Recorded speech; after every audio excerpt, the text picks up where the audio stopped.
Hi everyone, welcome back once again. In last video, I have discussed the concept of equipotential surfaces and their properties. In this video, we will try the relation between electric field and potential. Let's start the video. And potential drive करने के लिए हमें दो equipotential surface लेने पड़ेंगे।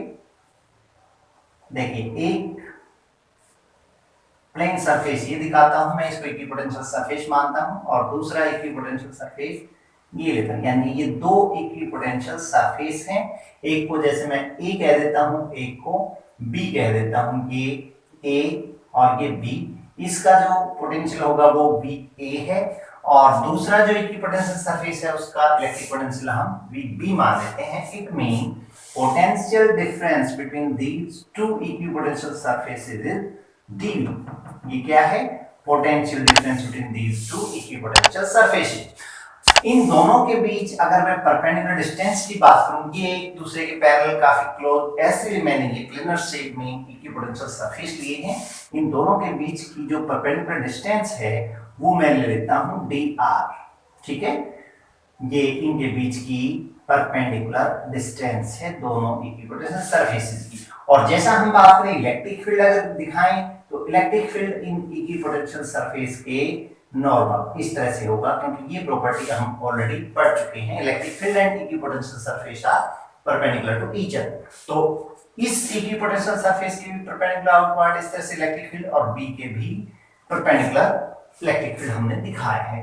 अब कोई unit positive charge लेते हैं, ये यूनिट पॉजिटिव टेस्ट चार्ज ले लिया, इसको हम अगेंस्ट इलेक्ट्रिक फील्ड बी से ई ए मूव करवाते हैं।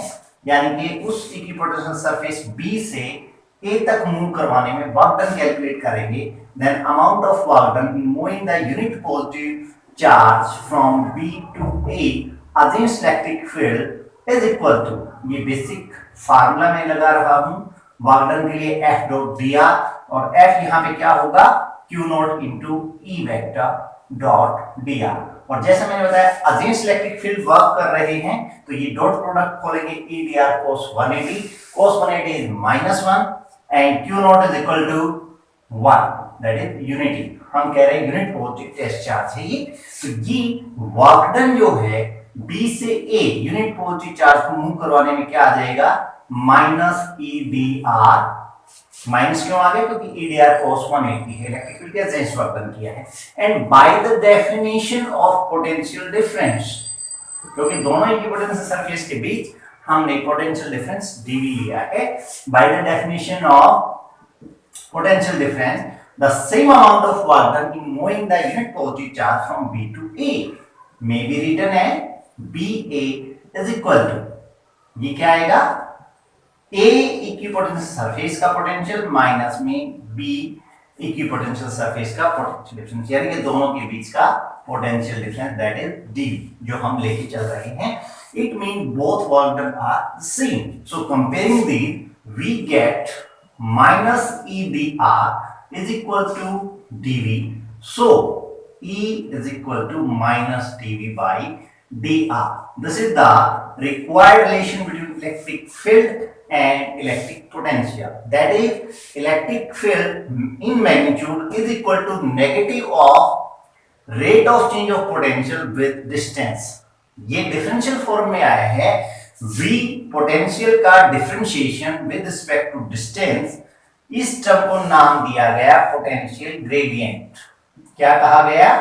Potential gradient. यहां से एक नई टर्म आई है dV बाई dr, इसको क्या कहा है?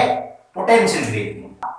Rate of change of potential with distance is called potential gradient, that is dV by dr। इसकी यूनिट लिखी जा सकती है वोल्ट पर मीटर, और this is numerically equal to magnitude of electric field. So electric field की जो unit है Newton पर कूलम, वो भी पोटेंशियल ग्रेडियंट की यूनिट होगी। और जैसा हम जानते हैं इलेक्ट्रिक पोटेंशियल जो है वो एक स्केलर क्वांटिटी है, कोई डायरेक्शन नहीं होती, but potential gradient is vector quantity. Potential gradient is vector quantity.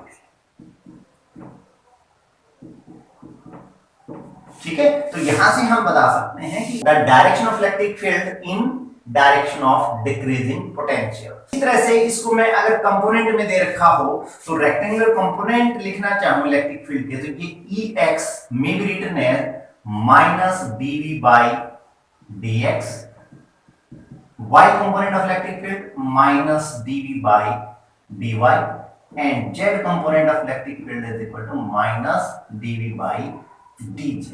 These are three rectangular component of electric field in terms of potential or potential gradient. Clear? तो इस पे एक न्यूमेरिकल प्रॉब्लम भी लेंगे एग्जांपल के तौर पे, आपको समझ आ जाएगा ये फार्मूला कैसे यूज होगा। और ये छोटी सी एक रिलेशन थी। अब इसी रिलेशन से हम जो इक्विपोटेंशियल सरफेस की थर्ड प्रॉपर्टी डिस्कस करनी है वो कर लेते हैं। यहां से third property of equipotential surface, ये जो फार्मूला है E is equal to minus dV by dr। अगर मैं ये मानता हूं for a given potential difference, that is dV is equal to constant, जैसे ये दो इक्विपोटेंशियल सरफेस लिए इनके बीच जो पोटेंशियल डिफरेंस है वो कांस्टेंट रहे, then from this relation we may write it as E inversely proportional to dr or dr inversely proportional to electric field। तो यहां से देखिए थर्ड प्रॉपर्टी किस तरह से डिफाइन करें, किस तरह से एक्सप्लेन करी है। जहां जिन रीजन में इलेक्ट्रिक फील्ड स्ट्रॉन्ग होगा, लार्ज होगा, dr क्या है, dr is the distance between these two equipotential surface. तो जिन रीजन में इलेक्ट्रिक फील्ड स्ट्रॉन्ग, वहां पे इक्विपोटेंशियल सरफेस के बीच की स्पेसिंग स्मॉल, यानी कि वो क्राउडेड होंगे। The equipotential surfaces are crowded in the region where electric field is strong, and vice versa. In the region where electric field is weak, so spacing between equipotential surfaces is large, mean they are far apart from each other in the region where electric field is weak. This is the third important property of equipotential surface. अगर single point charge के लिए मैं equipotential surface डालता हूं, तो ये मैं बात कर रहा हूं जैसे जैसे इस पॉजिटिव चार्ज से मैं दूर जाऊंगा, electric field go on decreasing, electric field decrease हो रहा है, it mean dr is increasing, mean spacing between equipotencial surfaces go on increasing। तो जितना भी मैं देखिए पॉजिटिव चार्ज से इलेक्ट्रिक फील्ड अगर ये दिखाऊं मैं, तो इससे रेडियली आउटवर्ड होगा हर एक डायरेक्शन में इस तरह से। ये ऑलरेडी हम डिस्कस कर चुके हैं प्रीवियस चैप्टर में। तो यहाँ पे अगर इक्विपोटेंशियल मुझे ड्रा करना होगा तो वो कैसा होगा, स्फीरिकल, ठीक है, spherical surface around the charge, point charge, so that this point charge should be at the center of that sphere। तो देखिए चार्ज के जितना क्लोज मैं ये स्फीयर ड्रा कर रहा हूं, इस चार्ज के क्लोज इलेक्ट्रिक फील्ड है strong, so spacing between equipotential surfaces is small. तो यहाँ पे काफी क्राउडेड ये इक्विपोटेंशियल सरफेस हम ड्रा कर सकते हैं। इस तरह से होंगे ये इक्विपोटेंशियल सरफेस। लेकिन जैसे जैसे ये दूरी बढ़ेगी इलेक्ट्रिक फील्ड डिक्रीज होगा, इलेक्ट्रिक फील्ड डिक्रीज होगा तो spacing between equipotential surfaces increases, यानी कि इससे थोड़ा और आगे जाएं दूर तो ये इक्विपोटेंशियल सरफेस देखिए इनके बीच में ये गैप पड़ गया है, और थोड़ा दूर अगर मैं ड्रा करूंगा तो ये देखिए लार्जर रेडियस के साथ, और ये इनके बीच गैप बढ़ता जा रहा है। तो ये थर्ड इंपॉर्टेंट प्रॉपर्टी जो हमने डिस्कस करी है उसको वेरीफाई करने के लिए एक सिंगल पॉइंट चार्ज के लिए इक्विपोटेंशियल सरफेस हमने ड्रा करी है। नेगेटिव चार्ज होगा तो electric field towards the charge हो जाएगा। ये इक्विपोटेंशियल सरफेस इसी तरह से स्फेरिकल, कोसेंट्रिकल, स्फेरिकल सरफेसेस होंगे। किसी रीजन में यूनिफॉर्म इलेक्ट्रिक फील्ड एक्ट कर रहा है, जैसा मैंने यहाँ equi space parallel straight line से शो किया है, uniform electric field acting from left to right in plane of black board.